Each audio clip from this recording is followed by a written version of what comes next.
Hello, welcome to this next video. In this video, we're going to go through a bunch of my favourite kind of tips and tricks in Substance Painter. So the first one is instancing. So I've just opened Meat Mat. So File, Open Samples, and then Meat Mat. And over here, then we've got his three textures. Now, I want to use the same base for all of those textures, but I don't want to have them separate so that if I make adjustments, I have to adjust all three. So for that, we'll use instancing. So let me just go through and delete out these default maps. There we go. And then on the head, I'm going to drag a concrete over. So let's drag concrete bearing because it's got a bit of, interest in it. And now I want to apply that to the other pieces. So right click, instantiate across other materials, and then select the materials you want. You may want different for the base perhaps, or the body, but I'm going to put it on all three. Well, both of them. So click OK, and there we go. Now the joy of instantiation is that I can now change the one on the head and it will change all of the others. So if I take the hue, you see it's doing it across all of them, which is perfect because I might want to make a minor change a bit later in the process and I don't want to have to repeat that over and over again. I may find my tiling's wrong, and I just have to do it once. I don't have to do it on either of these. In fact, I can't because they're instances. Okay, so that's a really helpful tip. I hope you like it. In the next one, we're going to have a look at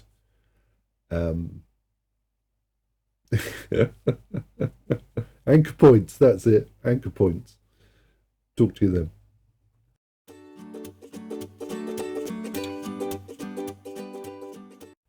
So this is tip number 2, and it is anchor points. So anchor points can be used for all sorts of things, but basically it's referencing channels from one layer in another layer, and you'll often see it used, as you will in the next tip, to enhance normal map details. But you can use it for other things, and this is what I'm going to show. So I've just opened up the whoops, let's discard that. Opened up the preview sphere sample. Let's open that. There we go, and let's delete these all out. Okay, so what you might want to use this for is when you've got like a base set of settings that you want to use across multiple layers. So if you add a layer and then perhaps you want color, so I've just pressed Alt and click color to isolate color, and then perhaps you use metallic and rough, and now we can set our values. So if I want our values to be completely shiny and our metallic to be completely on, so we've got a completely metallic material, and we want this metal to be say a kind of brassy goldy kind of color, just as an example. Oh, that was quite coppery down there. Yeah, copper, nice. Okay, so what I want to do is build a material based upon these settings, this color, this metallic and roughness value. What we can do is right click here and add an anchor point, and that exposes all of these settings that we've got on this this layer to enable them to be used in layers above. Now I don't want this to be actually visible, so I'm going to turn it off, and then we'll add an additional layer. Now in our settings down here, so I just want color, so Alt color, and then rough and metal. I can click on these to add new values and then go to anchor point, and then I'll pick anchor point, and you'll see it's picked that color from the base color channel, and it's given us a levels. So this levels will allow us to adjust it. So now if we go into roughness, we'll go to anchor points and pick that, and we've got our roughness channel in there now, and similarly on our metallic. Now this is just repeating what we did on that first layer, so it's not very exciting, but the exciting stuff comes, if you create a new layer. So I'm just going to duplicate this to save setting up all those points again, and now I'm going to adjust this using the levels to get to where I want to. So first of all, let's add a black mask here and add a generator to that, and we'll do a metal edge wear. There we go, and I'm just going to increase the wear level to make it obvious when the changes happen. So first of all, I want to lighten up our color. So under base color, under the levels, I'm going to pick the luminosity. I'm just going to slide the black over, the black output slider over to fade that out, and I hope you can see that there. It started to fade in patches. Okay, so that's all well and good, but now I want to update our roughness. So currently it's super shiny because that's our base, but what we can do, and it's visible if you go into the roughness channel, is we can adjust our outputs or inputs to get a grayer color. We want to go towards white. We might not want it to be completely white, but somewhere in that direction. So let's go somewhere up to there. It's like a high grey, I guess. And if we go back to our material now, we should see that we've now got a dull edge which is worn away with a different colour. Similarly, though, yeah, it's not really my way of doing it. I prefer to either have it at max or min. So either it's metal or it's not. I mean, this is metal, so I would leave it at 1. But you can adjust the metal value as well. And if I find the metallic channel, there it is. We can adjust our sliders again to get to where we want to be. So in this case, I'm pulling white down, perhaps just a little bit to, take that metal value down just a bit. Okay, so let's go back to the material view, and there we have it. Now, the advantage of this is that if I change my mind about any of those base values, I can now change it and it will just flow up the stack. So at the bottom then, if I select my base color, for example, and actually I decide I want this to be more silvery, I can just change the base color.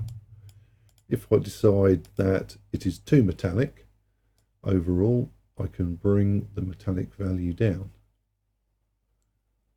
Or not rough enough, I can take that up. And it will adjust all of my layers above it that reference this to accommodate. Especially useful with the colour, I guess, because, with the colour, I might decide, actually what I want is green. And, because it's applying that luminous value to the green, to that green colour, it's always going to be consistent with the main colour. So I hope that was useful. In the next one, I'm going to do another tip on anchor points, but this time using them to enhance normal details. So I'll talk to you then.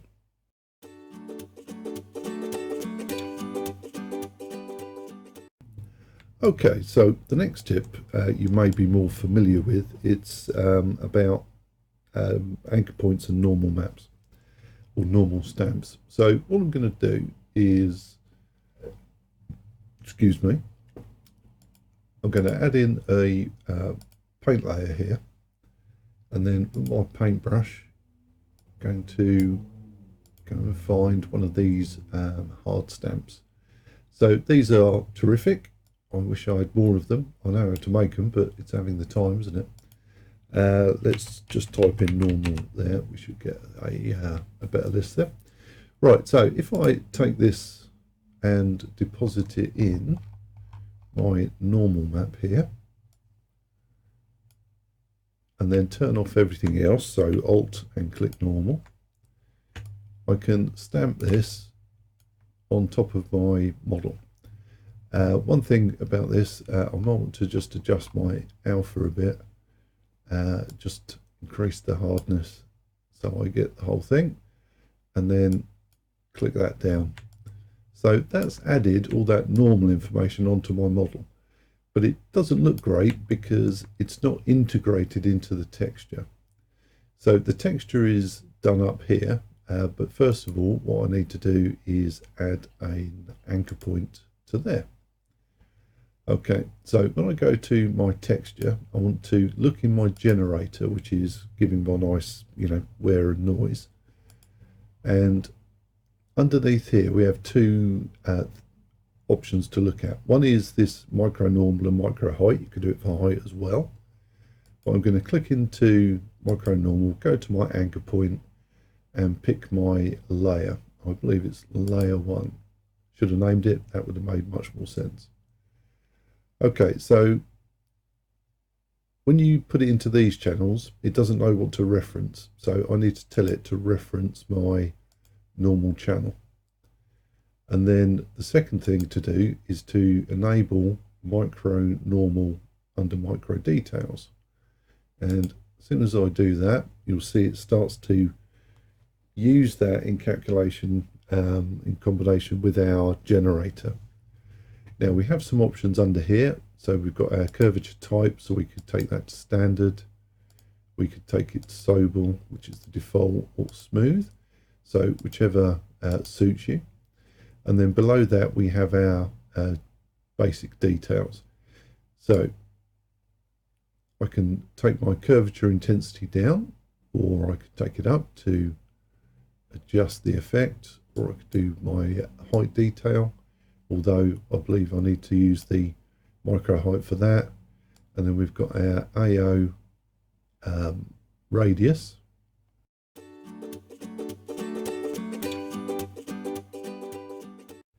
Okay, next then we're going to have a look at some painting. So if I turn a paintbrush layer on, or add a paintbrush layer, I've just got the basic hard brush here, and I've set the color to black so that I can, so it's visible.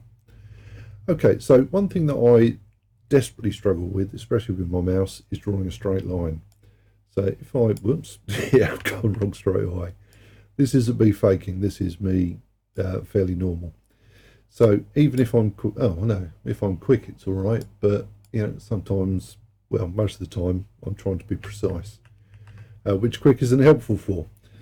But there is a function within Substance which will allow you to draw a straight line relatively straightforwardly.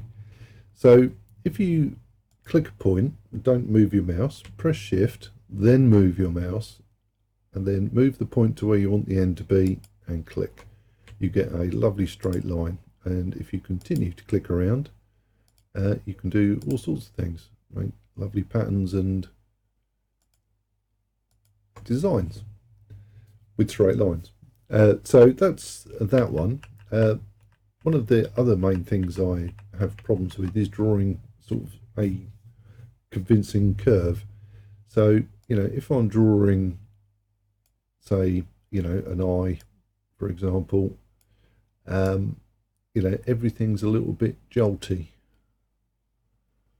and obviously I don't want it to be. But what we can use for that is what they call lazy mouse, or in this case, what do they call it? No, they do call it lazy mouse. So if you turn lazy mouse off, it evens out your stroke. So you'll see the dark grey around my cursor there. That's the distance. Essentially, the higher the distance, the more it will smooth it out. But if I now start to draw my eye, you can see I've got a much smoother curve, and that's much more pleasing, although in that instance it's a little bit tight. Now in this case I'm going to have trouble filling in this middle bit, because basically I've got to stroke, and as I stroke, you'll see it won't follow until it gets to the edge of that that grey area. So if you're doing very fine detail, you might want to just reduce your distance down there.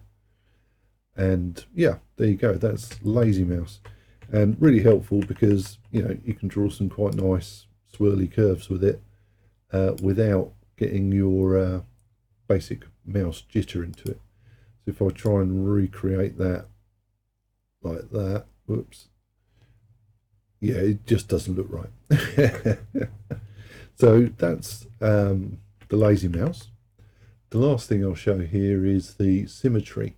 So we do have Symmetry here, and if we click on the Symmetry button, you'll see you get a red line down the center of your model, and then we have some symmetry options.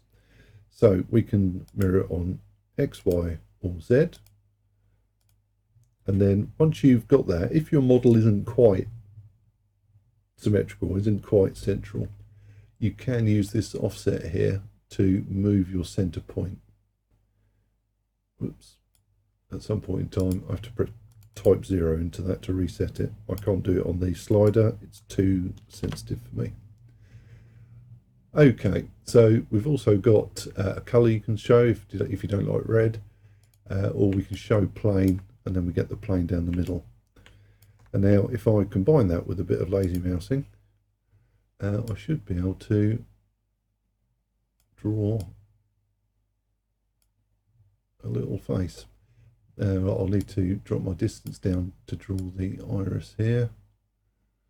You'll see as I drop the distance down, it became a little bit rougher. So I'm going to turn that back up again. Perhaps make my mouse a bit smaller and do the bottom. There we go. Not perfect, as I'm sure you're aware, but I very rarely am. Okay, so what else can we do with symmetry? Well, there is something called radial symmetry. So let me undo all that. And that is under options. So we can go to radial, and then you'll find a little dot in your model, which you can offset using these settings here. So I'm going to move that dot upwards. And then, as you can see, around the outside, I've got these little dancing red dots. And I can now, using my lovely lazy mouse, draw a nice radial pattern.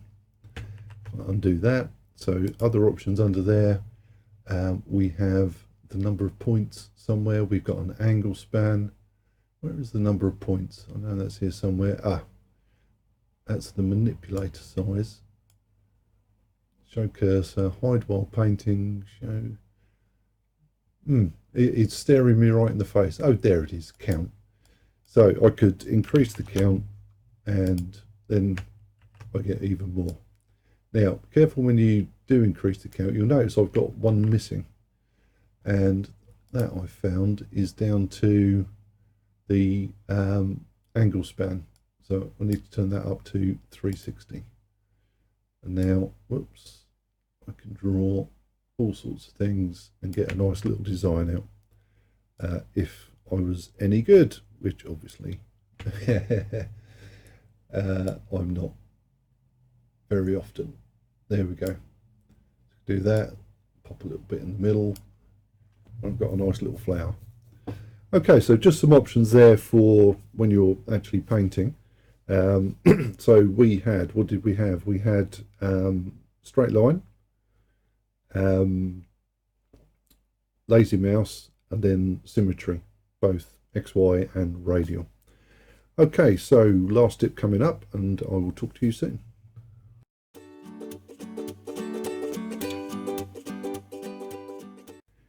Okay, so there is a little bit of a hidden feature in Substance, and that is that you can create tiled textures here, tiled images that you can export then and use in your other applications just as a tiled material.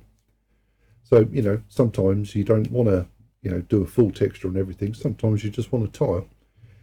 Okay, so to unlock this, if you go to File and Open, whoops, did I do File and Open? No, File and Open Sample. And then we have this tiling material setup. Now, let me delete these out, and I hopefully will be able to demonstrate. If I add in a paint layer here. So each of the UVs on here is basically stacked in this UV area. So from 0 to 1, each of these polygons, if I go to my display settings and slide down a bit, hopefully when I turn on the grid, no, not the grid, the wireframe, that's what I want. Yeah, you can see. So each of these sort of areas all match up to this UV section. So if I now draw in the UV, it will repeat across each of the tiles, essentially. So we've got a 3x3 arrangement, and we can use this to design a texture, export the maps, and then just use it externally. So let me just delete that layer. So for example, you could do like a metal floor, for just to get us going. So let's go and have a look what I've got over here. Let's just type metal, and I just want I don't know, something quite plain. Iron grainy maybe. Let's drag that in. There we go. So that's gone across the whole floor, and that's fine. But what we want is to give it some detail. Maybe it's one of those floors with the little raised bumps in it. So if I add in a new layer, and perhaps I just want a height on this one, so I'll press Alt and height. Let's go and find a texture. There we go. We've got these little grating things that you see in all sorts of things. So I'll drag and drop that in there. That's going to go nuts. But what we'll do is just adjust our shader settings. So if I go into the little pyramid in the shader settings, and I'm going to set this down to say 0.0125, and even that's too much. Whoops. So perhaps 0.006. There we go. That's a little bit better. So now I've got a tiling texture which would tile a particular area. Perhaps I want to add a little more detail to this. For this one, I would add an anchor point, and I'm going to reference that anchor point from another layer. This layer I'm going to make kind of a rusty colour. Let's use rust fine, and then right click, add a black mask, and we want a generator. Let's pick the dirt generator. That's not the dirt generator, that's the dirt generator. There we go. So now we've got a little dirt in there, but it's not taking our height into account. So we come down to bottom, and we want micro height, anchor points, fill layer, set the reference channel to height, and then above that we want to open up micro details and turn on micro height. And now we're getting that into there. You can see in our plane map here, we can see what's going on. So we could adjust the intensity, there we go, and the AO radius perhaps, and the depth, just to get a little bit of detail going. Let's go back to this fill layer here, and I just want to increase the tiling. Now, one thing about tiling here is I believe it's best to use even numbers. I don't really have a full explanation for that. Sometimes I don't, but I prefer even numbers because it tends to keep the tile in the right kind of ratios. Okay, so now I've got that. What else could I do? Well, these are a little bit big for my liking, so I might perhaps change the position, which will move them down in 3D space and give me a little bit of a smaller piece. And then on the dirt, perhaps I would reduce the radius there to accommodate. So there we are. They're a bit small now, for this size of texture at least. Let's have a look at the texture settings. Should have size under here somewhere. If I made that 4096, yeah, they're going to be a little bit better, but not, you know, necessarily all that much. Right, 2048. I think I need to make them bigger. Whoops. Yep, that's the right place. I just need this layer and that you to up my position. That will give me a nicer result. There we go. Okay, so now all we need to do is export them. So if you went to just File and Export Textures, pick your normal one. Mine would be PBR. Outputs. Where is all my things gone? Oh, there they are. So PBR metallic roughness. Go on to the material. I only want color roughness, metallic, and height in this case, and then, you know, export as you would normally. Whoops, I didn't really mean to do that, but there you go. So now I've got a tiling texture that I can use anywhere if I want to. Okay, so that's that really. Those are a few tips that I find useful in my sort of, daily substance painter use. I hope you found them useful. If you have any comments, please leave them below, and I will talk to you again another time.